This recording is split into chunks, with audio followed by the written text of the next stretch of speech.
Hello friends, I am Dr. Sirajul Akfaisi. I welcome you in my YouTube channel.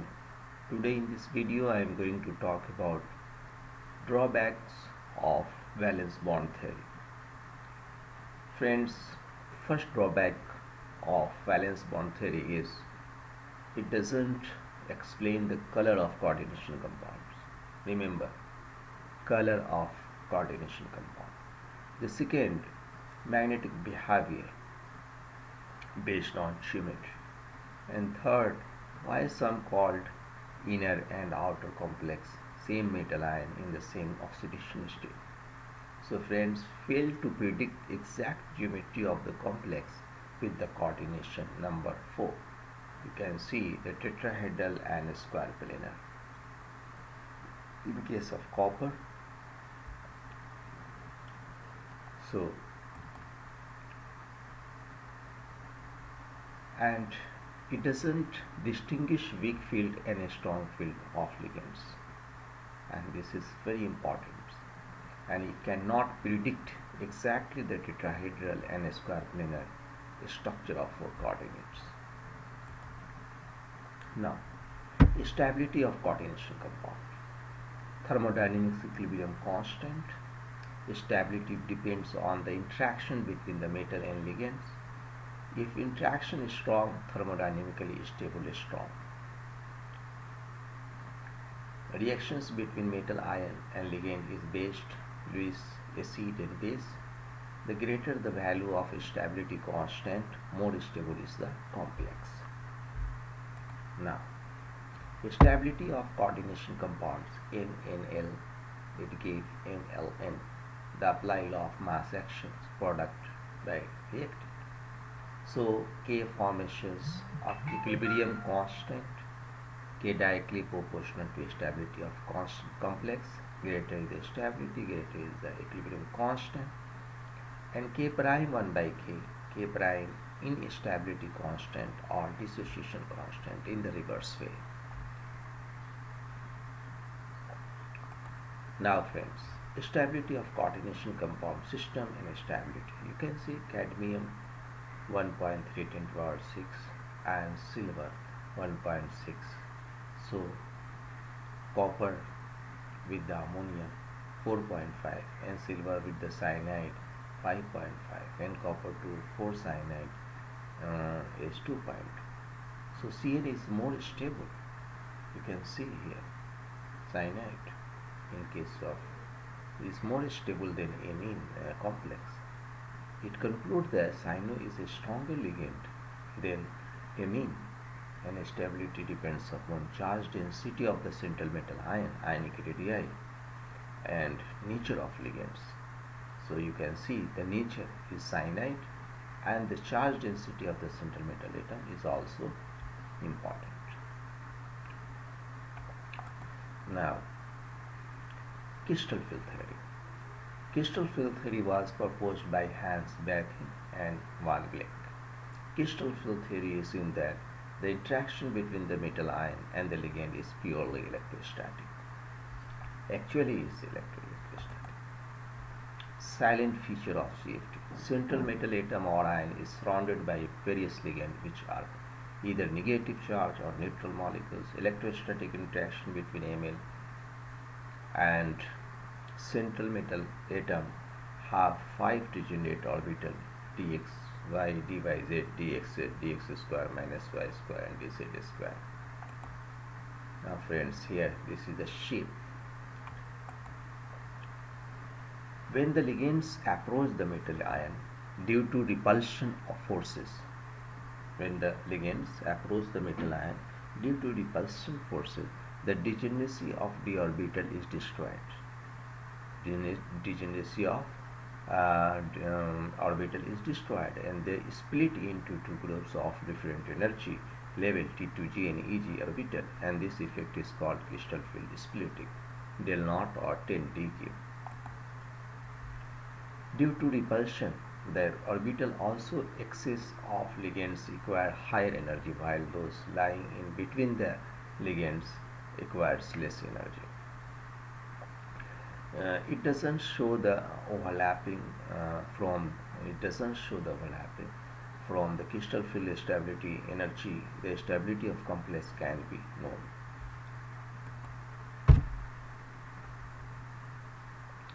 Crystal field splitting of 5 degenerate d orbital. Crystal field stabilization energy, change in energy achieved by filling up electrons in orbital in complex metal atom. So friends, two types: high spin and low spin.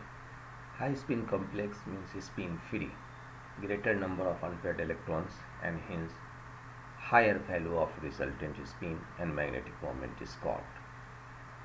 And low spin complex pairing energy, the energy required to pair two electrons against the electrons repulsion in the same orbital of metal atom. Now, application of CFT to tetrahedral complex. In the tetrahedral complex, the metal atom or ion is placed at the center of the regular tetrahedron and the four ligands are placed at the four corners of the tetrahedron. The ligand approach the central metal atom in between 3 and coordinate x, y, z. You can see. Now in case of a strong field ligand, the electrons prefer to pair up in example orbital giving low spin complex, while in case of weak ligands the electrons prefer to enter higher energy T2G orbitals, giving more unpaired electrons and hence from high spin complex.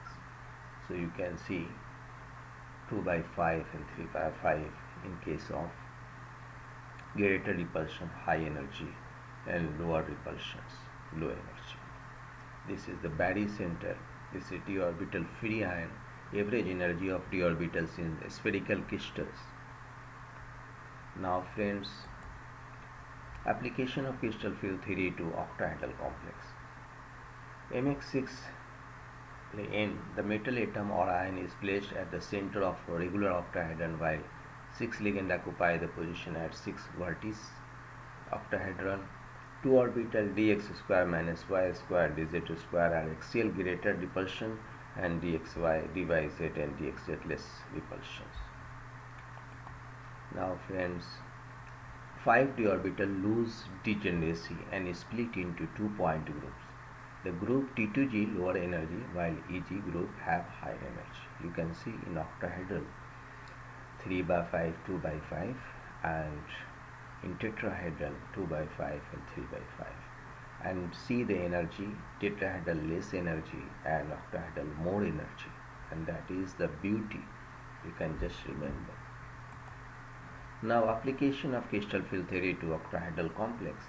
Experimental calculation shows that the energy of T2D orbital is lowered by 0.4 del naught or 4 dq, and energy of EG orbital increased by 6 dq. Thus, energy difference between T2G and EG orbital is del naught or 10 dq.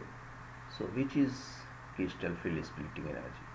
Crystal field stabilization energy increases with increasing strength of ligands and oxidation state of central metal ions. And that's simple. Oxidation state. Just remember, I told you several times to students, but they are not caring. Whenever I am asking, they are giving the wrong answer. So oxidation state of central metal terminal increases and a strong ligands. What is the limitation of crystal field theory? Does not explain the S and P orbital. Yes.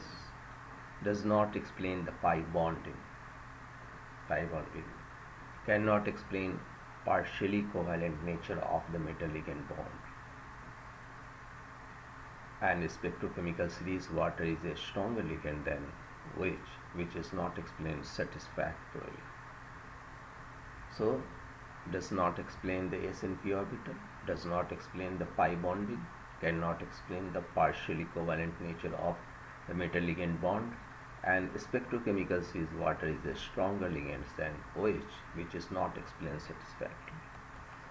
Now, spectrochemical series, the arrangement of various ligands in decreasing order of their field strength and the splitting power of the orbitals of metal atom. Strong ligands have the higher splitting power of the orbital, hence higher crystal field splitting energy, and del not while weak.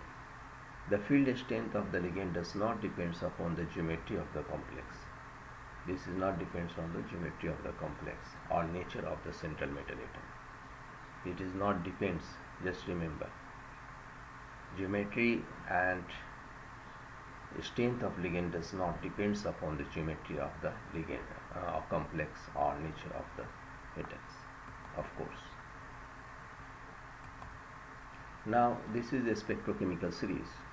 The decreasing order of field strength of some of the ligand is CO, Cn, NH3, EDT, H2O, OH, F, S, and chlorine. And this series depends on the power of splitting. The d orbitals is called a spectrochemical series. Now you can see the spectrochemical series, an arrangement of ligands according to their ability to increase del naught delta for a given metal center. You can see a strong ligand and high field ligands. Strong, this is the strong and this is the weak. So low energy, high energy. Now friends, color in coordination compound. Transition metal atom or ion which one or more unpaired electrons and their complexes exhibit color both in their solid and in solution state. If the absorption occurs when the transmitted light bears a color complementary to the color of the light absorbed.